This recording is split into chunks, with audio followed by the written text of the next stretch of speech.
Moi, j'ai juste hâte d'une chose, c'est de leur montrer le Kataguruma quand même. Je sais pas ce que t'en penses, de Gaba. Ok, ça peut être pas mal. Bonjour à tous, bienvenue sur cette vidéo. J'espère que vous avez la forme. Et oui, on parlait du Kataguruma de Gaba, puisque c'est celle qu'on va décrypter aussi aujourd'hui dans cette dernière vidéo. Le Japon rencontre la France, on est à domicile et c'est la finale du coup des JO de Paris. Bon, vous connaissez certainement l'issue de cette compétition, j'espère en tout cas pour vous. Mais sachez que nous on a vécu un super moment et on est super pressé de décrypter tout ça avec vous pour cette dernière vidéo. Restez bien à la fin de cette vidéo puisqu'à la fin je nommerai le vainqueur du jeu concours pour le pistolet de massage Bob & Brad. Vous savez, ce pistolet de massage avec la tête à double fonction, thermothérapie d'un côté ou alors cryothérapie de l'autre. Donc pistolet de massage très intéressant pour nous les judokas, que vous pouvez toujours commander, je vous laisse tout ça dans la description, vous avez moins 10% sur ce pistolet de massage. Et puis j'avais placé un jeu concours pour pouvoir vous l'offrir à l'un d'entre vous. Je vous donnerai le nom du vainqueur à la fin de cette vidéo, donc restez bien jusqu'au bout. Maintenant on va pouvoir commencer à décrypter tout ça, quand j'ai super hâte. Et ben, let's go, voilà, let's go, c'est ce que j'allais dire.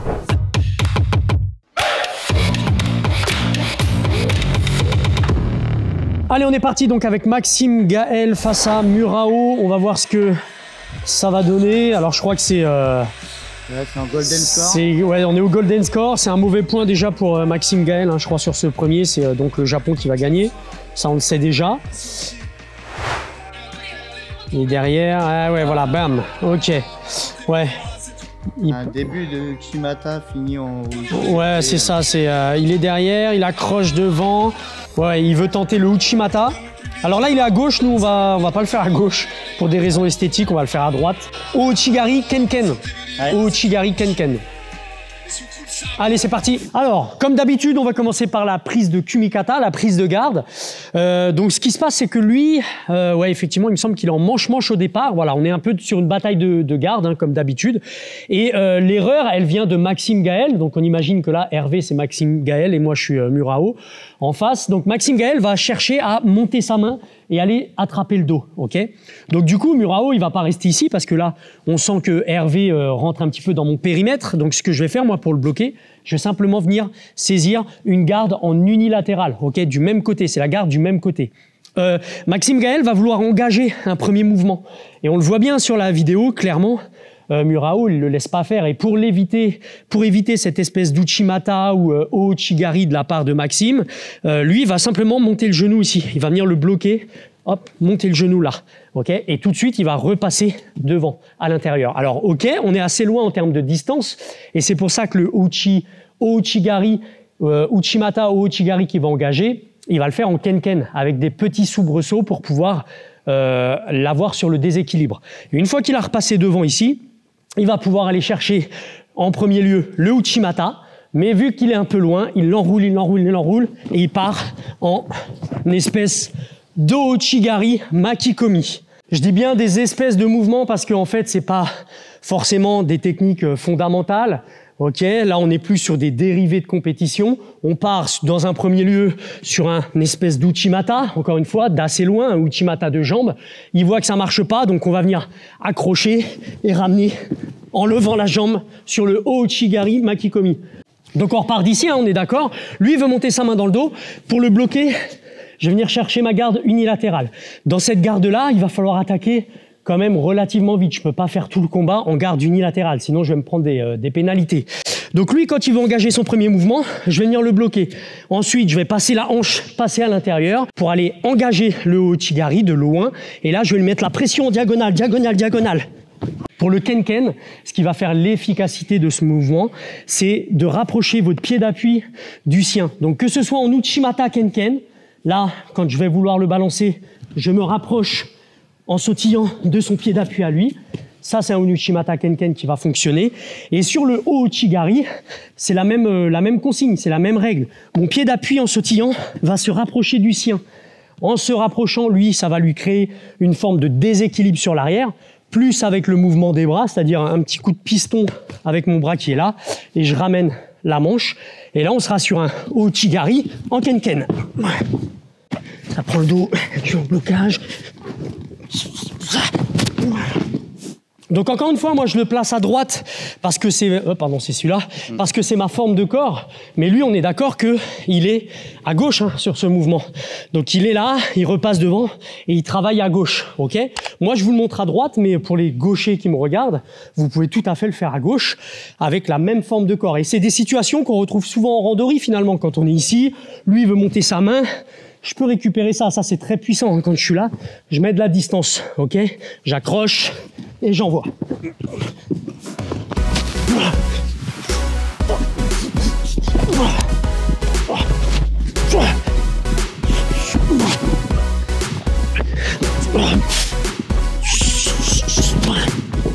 Ok, on est chez les plus de 70 kilos avec donc Roman Diko face à Takayama. Bon, combat pas très intéressant, hein, j'ai envie de dire en soi.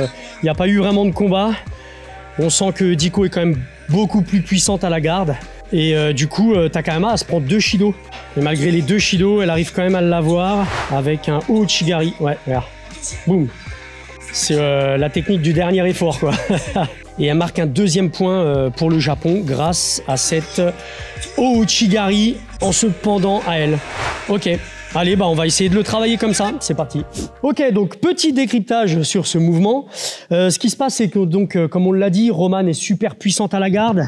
Elle arrive à l'amener à genoux. Ok, ça part même du sol au départ.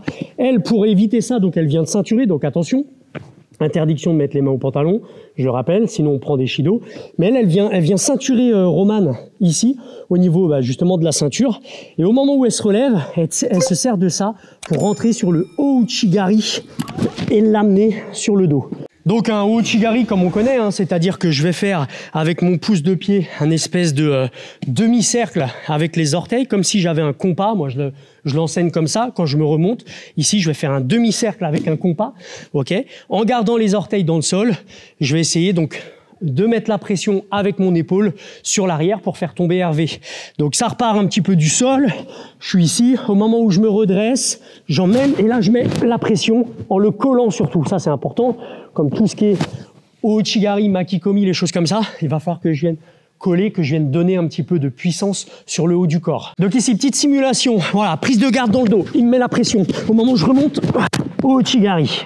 En fait, ce qui fait l'efficacité du Ouchigari, c'est que Roman, elle cherche à relever sa partenaire, son adversaire, elle cherche à la relever. Et c'est ça qui va, elle, la mettre en déséquilibre parce qu'elle va se servir du fait de la relever, bam, pour aller chercher le Ouchigari Makikomi.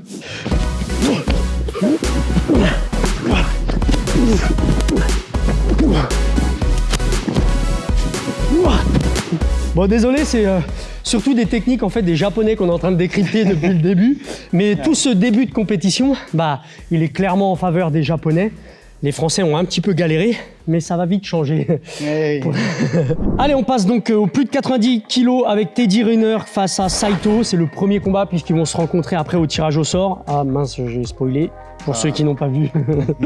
Mais voilà, Teddy Riner donc qui rencontre Saito pour la première fois. Et on est sur, donc on arrive au golden score. Il s'est pas passé grand chose tout le début du combat, c'est normal.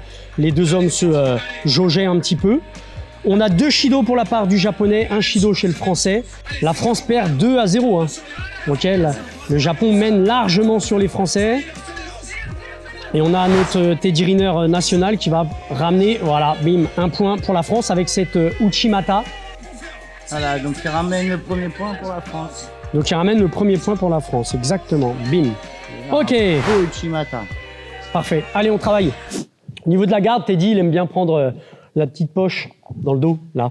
Donc il a toujours sa main droite qui est montée, ok. Et c'est ce qui va faire ici que son Uchimata est réussi, c'est que il a toujours cette main qui est au niveau du col, d'accord. Ça c'est pour mettre la pression. De toute façon, Teddy est souvent plus grand que ses adversaires, donc il a pour habitude d'aller attraper ici pour pouvoir les tracter, pour aller chercher le déséquilibre vers l'avant, puisque Uchimata, c'est un mouvement vers l'avant. Alors Uchimata, il y a 2 formes. Il y a une forme de hanche, Uchimata de hanche, où là, va falloir que je rentre à l'intérieur, que je vienne coller la hanche. Je t'en fais une. Que je vienne coller la hanche à l'intérieur pour aller chercher le Uchimata de hanche, d'accord, et le Uchimata de jambes qu'on va voir ici avec Teddy Riner. Donc il y a deux formes de corps différentes. Soit je suis à l'intérieur, hanche, soit je suis à l'extérieur. En tout cas, mon pied d'appui est à l'extérieur pour aller chercher le Uchimata de jambes. Bon, merci. Et là, on remarque bien, Teddy, il le fait en deux temps, puisque d'abord il est derrière. Ici, son premier temps, ça va être de poser sa jambe devant. Il pose très rapidement sa jambe devant, voilà, comme s'il posait le pied sur une plaque chauffante, et ça repart en Uchimata. Donc ici, pose, et il repart. Poser la jambe, ça permet de faire réagir l'autre. Si je le lance en direct, voilà, peut-être qu'il va s'y attendre et se mettre un peu sur le reculoir. Le fait de poser la jambe, lui, il ne sait pas ce qui se passe. Ça va partir sur l'arrière, ça va partir sur l'avant, il ne sait pas trop. Donc, le faire réagir en posant la jambe, on a un effet d'action-réaction qu'on aime bien utiliser en judo, je pense que vous connaissez. Et ce terme d'action-réaction, là, il prend tout son sens. Je pose la jambe, je le fais réagir, je lance le Uchimata. Ce qui est intéressant aussi, c'est le fait de reposer cet appel-là, cet appui-là. Ça va me permettre de me rapprocher légèrement avec cette jambe. Donc je rentre un petit peu l'effet que je vous ai montré tout à l'heure sur le Ken-Ken. Je rentre mon pied d'appui pour me rapprocher du sien. Ça va lui mettre la pression là-bas et c'est ça qui va faire que le Uchimata ici, il est efficace. Donc travaillez-le comme ça. Je repose mon pied d'appui, déjà pour le faire réagir, comme on l'a vu, mais ça me permet aussi de me rapprocher sur le Ken-Ken. Là. On est quand même pas d'eau. Bon, pensez à me mettre un petit pouce bleu pour Hervé, parce qu'il en a un peu chié sur le Uchimata. Merci. Donnez-lui du courage, c'est dur d'être un bouquet. Ah oui. On s'en refait un? Allez. On change d'axe un petit peu? On en refait un, mais on a 15 derrière. On en refait 15? Tu préfères que je dise ça? Allez, on en refait 15. Comme ça, il va peut-être en faire qu'un.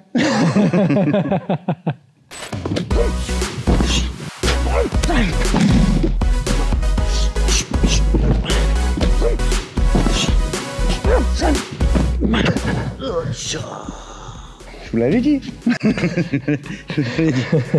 Ok, on passe à Sarah Léonie Sizik face à Tsunoda. Donc Tsunoda, championne olympique, hein, qui avait battu Shirin Boukli en demi-finale. Voilà. Et donc il faut savoir qu'elle est face à Sarah, mais elle a 2 KT d'écart par rapport à Sarah. Ouais. Parce que normalement c'était AB ou Tahabé qui devait combattre, mais on va dire que pour blessure, elle n'a pas pu le faire. Alors on ne sait pas si c'est... C'est vraiment blessure. Ou peut-être que la délégation japonaise l'a mis un petit peu sur le banc pour la punir malheureusement de sa compète en individuel. Pardon. Ouais, Sarah qui traque, bim, qui la plaque au sol et ça passe en Tomoe Nage de Tsunoda. Ouais. Après, quand elle plaque au sol, elle avait déjà engagé un Tomoe Nage. Ah oui, elle a déjà posé la jambe, tu as raison. La française la relève pour mettre un impact, mais bon, il n'y a pas de technique. Ouais, donc ça marque pas de point. Ça marque pas de point. Mais c'est vrai qu'il y a eu un doute. Et elle enchaîne. Il y a eu un doute là par rapport à l'impact de Sarah, savoir est-ce qu'il y avait une technique ou pas. Et après revisionnage de la vidéo, finalement les juges se sont bien rendus compte que Sarah ne fait aucune technique à part de la replaquer au sol. Et c'est bien Tsunoda qui engage son Tomoe Nage, on peut le revoir ici, son Tomoe Nage, et qui remonte par-dessus. Donc ça va être intéressant à travailler. Hop, bam, boum, boum. Ok. Et voilà. Elle vient s'aider aussi de sa deuxième jambe. Sa deuxième jambe qui vient en renfort. Ok, eh bien on travaille ce beau Tomoe Nage de la part de Tsunoda. Alors mettons-nous en situation. Donc prise de garde au niveau de la manche, prise de garde à droite au niveau du dos, d'accord. Tsunoda est ici, elle engage déjà sa jambe gauche, donc elle fait un Tomoe Nage un petit peu inversé parce que Tomoe Nage à droite, on est d'accord que ça ressemblerait à ça.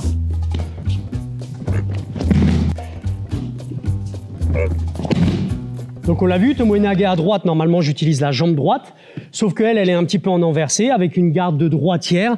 Elle va déjà placer sa jambe gauche au niveau de la hanche et de la ceinture. On fait attention, le genou à le garder légèrement vers l'extérieur, pas de face, sinon on va perdre le contact en posant le genou contre la poitrine du partenaire. Donc moi je veux quand même le garder au corps, aller chercher le contact.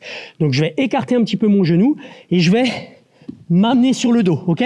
À partir de là, Sarah veut réagir, la soulève du sol et la replaque sur le dos. Et donc, ce qu'elle va faire, c'est qu'elle va se servir de la force de redescente pour l'emmener en Tomoe Nage avec la jambe gauche. Si vous voulez remonter sur lui, je vous conseille vivement de garder un contact assez serré. Il faut qu'on soit compact. Parce que donc, si vous perdez le contact et la saisie, ce qui va se passer, c'est que vous ne pourrez pas enchaîner votre Newaza derrière. Donc, au moment où il plaque, si je fais ça et que je perds tout le contact, on est d'accord que je ne peux pas me servir de sa force de chute pour remonter dessus. Là, l'idée, ce qui se passe, c'est que au moment où elle l'emmène, elle reste au contact et elle se sert de la chute de Sarah pour remonter. Enfin, elle remonte pas vraiment dessus, mais elle se sert de ça pour aller se placer à côté au cas où faut enchaîner derrière au sol. S'il y a marque Wazari là-dessus, eh ben, va falloir enchaîner. Donc, je suis ici.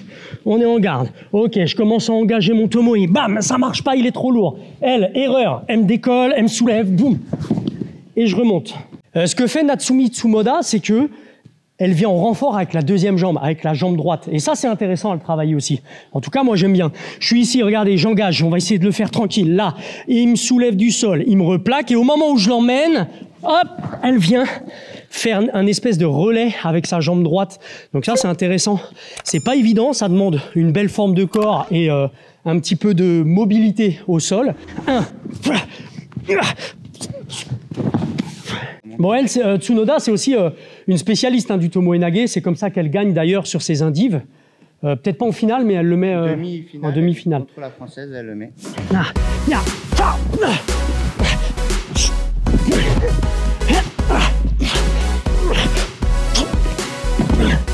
Tomoe Nage, on est bien d'accord que son pied d'appui se place dans l'aine du partenaire et pas entre les deux jambes, d'accord? Parce que sinon, lui, il va s'en souvenir. Donc, l'idée, c'est de venir chercher l'appui au niveau de l'aine de la ceinture ici.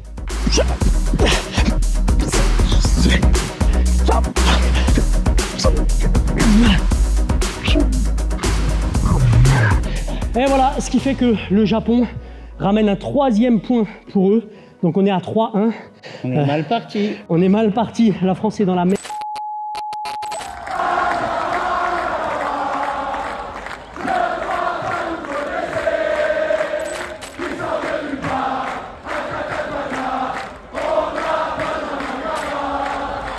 Tout va se jouer maintenant. Moi, j'avoue que quand j'ai regardé Gaba tomber contre Abe, j'ai dit bon, c'est mort, ça y est, c'est fini pour la France. Ouais. Et je pense que pas mal d'entre vous ont eu la même réaction à la maison.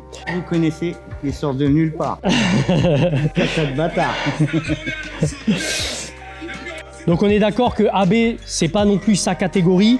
En face, on a un Gaba très très puissant. Faut clairement dire que c'était ses jeux à Gaba. C'est lui qui a animé tous ces Jeux Olympiques. Qui a sauvé aussi la France. Qui a sauvé la France. Bah, ça, Après, c'était une grande bataille. Il y a eu une blessure. Il y a eu un bon moment où... Ouais, il y a eu un petit pet. Du coup... Ouh. Elle est belle. Allez, on la revoit. Kataguruma. Des frissons à le voir. Ah ouais, c'est clair. Regardez-moi ce Kataguruma. On n'y croyait plus.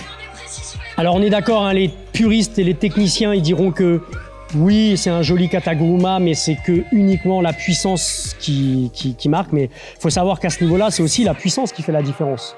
Ok. Et malgré tout, sa technique est placée. Il a eu pas mal d'occasions pendant le combat, Johan. Mais là, son Kataguruma a fait la différence parce qu'il l'a eu sur la puissance. Il est complètement verrouillé. Bam. On est donc à 3-1 avec ce revisionnage du Kataguruma qu'on va travailler tout de suite. Ouais. Allez, c'est parti. Alors, prise de garde pour Johan. Il est au niveau de l'aisselle ici. Vous savez, petite poche là. Hop, il vient saisir avec un bon verrou là pour lui mettre la tension sur cette partie-là. Ok, tension au niveau de l'épaule. Quand il va... Il profite que le huquet vienne là. Ouais. Pour aller saisir la manche. Voilà, c'est ça. Au moment où lui, Abe, va saisir le dos, il va infiltrer la tête à l'intérieur et il va venir récupérer la manche au niveau du coude, à peu près. Ça peut être triceps, mais il faut quand même pas que ce soit trop haut, parce que moi, il faut que je puisse passer la tête. Et là, ce qui se passe, c'est que Johan va avancer jambe gauche pour rentrer et mettre la pression là-bas à l'intérieur. Si vous avez du mal à rentrer la tête ici, eh ben, tout simplement, avec cette tension que vous avez mis, petite ouverture, je passe la tête, ok? Et j'ai toujours la jambe gauche devant. Ne faites pas l'erreur d'avancer la jambe droite parce qu'on partira sur une autre forme de corps. On peut passer sur un Kataguruma avec cette forme-là, mais c'est pas ce que fait Gaba. Au moment où il passe la tête et que Abe passe dans le dos, je viens saisir la manche et là, j'avance là, en mettant la pression, je roule sur l'épaule pour terminer et finaliser mon kataguruma. Le fait de rouler et d'emmener le partenaire, ça va marquer le hippon. Ça reste la différence de gabarit qui fait qu'il arrive à l'emmener comme ça en vrai. Malgré que AB, il est quand même vif. Là, malheureusement, il s'est fait surprendre. Donc là, il passe la main dans le dos. Je viens saisir la manche, en même temps, je passe la tête à l'intérieur. Je lui mets la pression là-bas.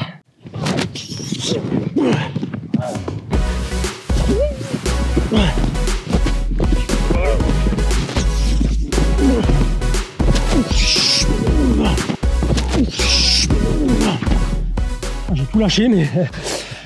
Benjamin Gaba. Voilà son kata de bâtard.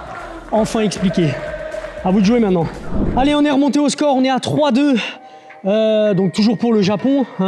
Et là, on passe donc avec Clarisse qui va égaliser avec son mouvement face à la japonaise. On va le voir tout de suite. Je crois que c'est un mouvement de contre.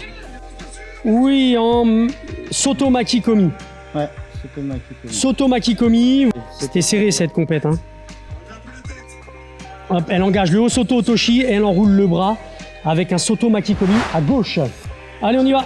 Ok, ça commence par un premier Osoto Otoshi. Donc, ce n'est pas un Osotogari. Osoto Otoshi, c'est avec la jambe qui vient s'enrouler et se poser au sol. Ok, c'est une pression que je mets. C'est pas un fauchage de jambe comme on pourrait retrouver sur Osotogari. Ok, Osoto Otoshi, c'est un engagement qui se fait d'un peu plus loin et c'est comme ça qu'elle le fait, la Jap. Elle vient de l'engager très loin pour aller verrouiller le Osoto Otoshi et elle se sert de ça, la française, pour enrouler sur le Soto Makikomi. On vous montre ça. Donc Hervé va nous faire le Osoto Otoshi avec la garde du même côté, unilatérale, ok. Et elle, ce qu'elle fait, Clarisse, donc elle va venir simplement reculer pour pas partir sur le Osoto Otoshi et pour pas se mettre volontairement en déséquilibre. Simplement, vous voyez, reculer la jambe droite. Ok, je reprends mes appuis. Là, je repose des fondations. Ça me permet d'être bien stable sur mes jambes. Et elle va se servir de la pression que la japonaise va mettre pour récupérer la manche, venir passer le bras, enrouler son bras et partir en Soto Makikomi. Donc c'est parti, moi je suis Clarisse, donc je suis en mode gaucher. Là, la japonaise attaque le Osoto Otoshi, recule de la jambe d'appui. Je viens garder la manche très près du corps, très fort là, pour l'enrouler et me jeter avec. Puisque c'est un Makikomi, il va falloir que je descende avec lui au sol. Il faut que je jette tout mon poids de corps pour l'emmener à la chute.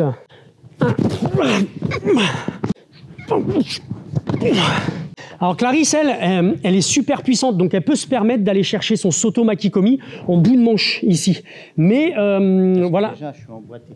Et oui, parce que déjà, forcément, la japonaise est emboîtée. Donc là, j'ai pas besoin d'aller chercher trop le contact haut, sinon je vais me mettre moi-même en déséquilibre arrière, mais plutôt d'aller chercher en bout de manche pour pouvoir l'enrouler.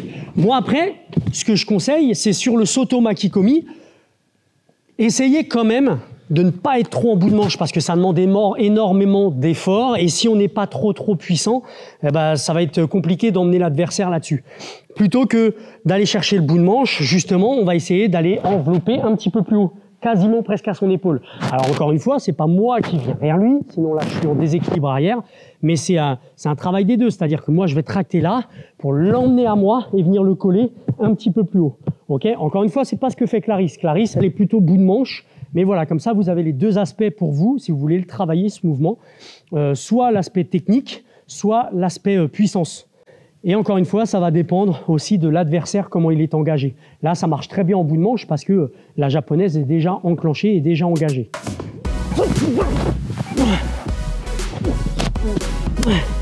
Alors, il y a 3-3. Merci Clarisse. Donc, on a égalisé à 3-3, donc vraiment un scénario de malade. On a égalisé à 3-3. Et là, moi, j'étais devant mon écran géant. J'ai fait, qu'est-ce qui va se passer maintenant? Quelle va être l'issue de ce tirage au sort? Okay. Et ils vont en tirer au sort. Ouais. Avec une petite, quand même, avant le tirage, une petite préférence, ça soit Teddy pour que... Bah, on a tous croisé les doigts pour que ce soit Teddy, forcément. Voilà, parce que je me dis, bon, Gaba, ouais, mais refaire un deuxième exploit comme ça juste derrière, avec la fatigue du combat des 7 minutes d'avant, ça aurait été compliqué. Je sais pas, hein, peut-être qu'en même temps, il était en super forme, Johan. Ouais. Donc, Et moi, j'avoue que quand j'ai regardé le tirage au sort, sur le moment, j'ai dit non, c'était écrit, c'était obligatoire. Je me suis même dit, il y a un problème avec la commission, je pense qu'ils ont mis Ils ont fait tout le nécessaire pour que ce soit Teddy, forcément pour faire vendre au maximum les jeux. Et là, on tombe sur les plus de 90 kilos. Avec Teddy Riner, j'étais devant mon écran géant. Et là, j'ai fait, mais non, c'est génial, c'est un truc de fou. On a réussi à tout remonter pour en arriver là. C'était vraiment incroyable. Dans la finale, en fait. Ouais, c'est clair. Là, Finale dans la finale. C'était un peu un scénario miroir hein, sur ce combat, puisque il remarque sur le Uchimata, on va avancer un petit peu. Voilà, ils sont bien cramés, on est toujours sur le golden score. Il y a 2 Shido partout. 2 Shido partout. Ouais. 2 Shido partout maintenant. Et c'est vraiment le... il refait un peu comme... ouais. T'as vu, il engage le haut Uchigari en fait sur celui-là. Il engage le haut Uchi et il repart en Uchimata. Ouais. 2 jambes. Avec toujours sa garde haute pour Teddy.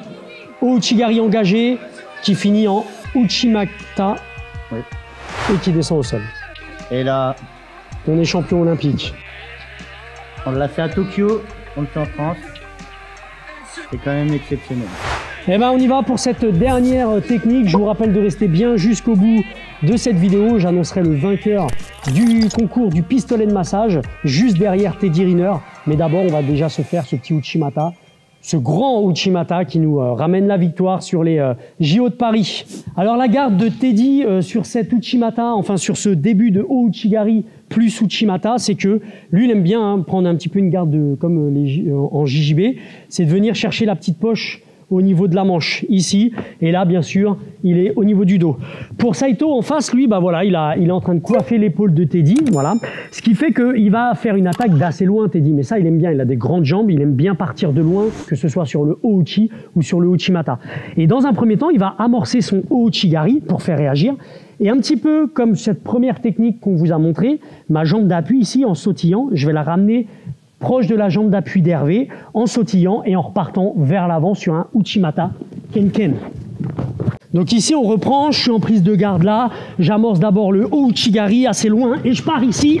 Son premier haut Uchigari, ça permet d'ouvrir un petit peu la garde de Saito et de se rapprocher pour finaliser sur le Uchimata. Encore une fois, c'est une chose que Teddy aime bien faire, mais quand il vient là, hop, ça lui permet d'enclencher et de se rapprocher là pour le Uchimata.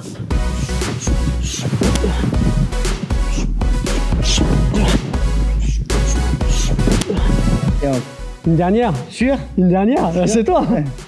Non, mais... Ça va? Oui. Ah bah moi c'est bon. Bah si c'est une dernière. C'est une dernière, c'est une dernière. Ouais. Allez, dernière. Ici, Uchigari, Uchimata. Ah, c'est moi qui me nique. Ah, Malléole contre Malléole. Il n'y a pas moi. Ah! Voilà, c'est terminé pour nous, pour toutes ces petites explications. Alors, je vais remercier tous ceux qui ont suivi cette série de vidéos jusqu'au bout, que ce soit des championnats individuels au championnat mixte par équipe. Merci à vous, on a fait quand même pas mal de vidéos, ça a duré tout l'été, plus là, tout ce début de saison. Ouais, nous, on a pris vraiment plaisir à tout décortiquer, là, tous les mouvements de nos Français au JO de Paris. Donc, c'était vraiment intéressant pour nous aussi. Travaillez ça dans vos clubs respectifs pour revenir plus fort. Et donc il est l'heure maintenant de vous annoncer le grand gagnant du jeu concours du pistolet de massage Bob & Brad avec... C'est pas moi. Ce n'est pas Hervé, bizarrement, mais c'est une certaine Louise B qui donc a remporté ce jeu concours. Donc bravo à toi Louise, tu as ton nom normalement qui s'affiche là en bas de la vidéo. Donc bravo à Louise, tu seras contactée très prochainement par la marque pour qu'on puisse t'envoyer ton pistolet de massage. Et n'oublie pas que si tu l'as déjà acheté, eh ben, il te sera remboursé intégralement par la marque. Voilà, encore bravo à Louise et merci à tous d'avoir suivi cette vidéo jusqu'au bout. Je vous rappelle une dernière fois que si vous voulez revoir toutes les analyses techniques qu'on a pu faire, je vous laisse une playlist dans la description. Vous cliquez sur la playlist et là vous aurez toutes les vidéos descriptives de ces JO de Paris, que ce soit individuel ou par équipe mixte. Voilà, je remercie mon partenaire de toujours, Hervé, dit VV. Grâce à lui, on a pu faire de belles chutes. Donc merci à lui et on vous dit à la prochaine pour une future vidéo. À bientôt, bye bye. Bye bye.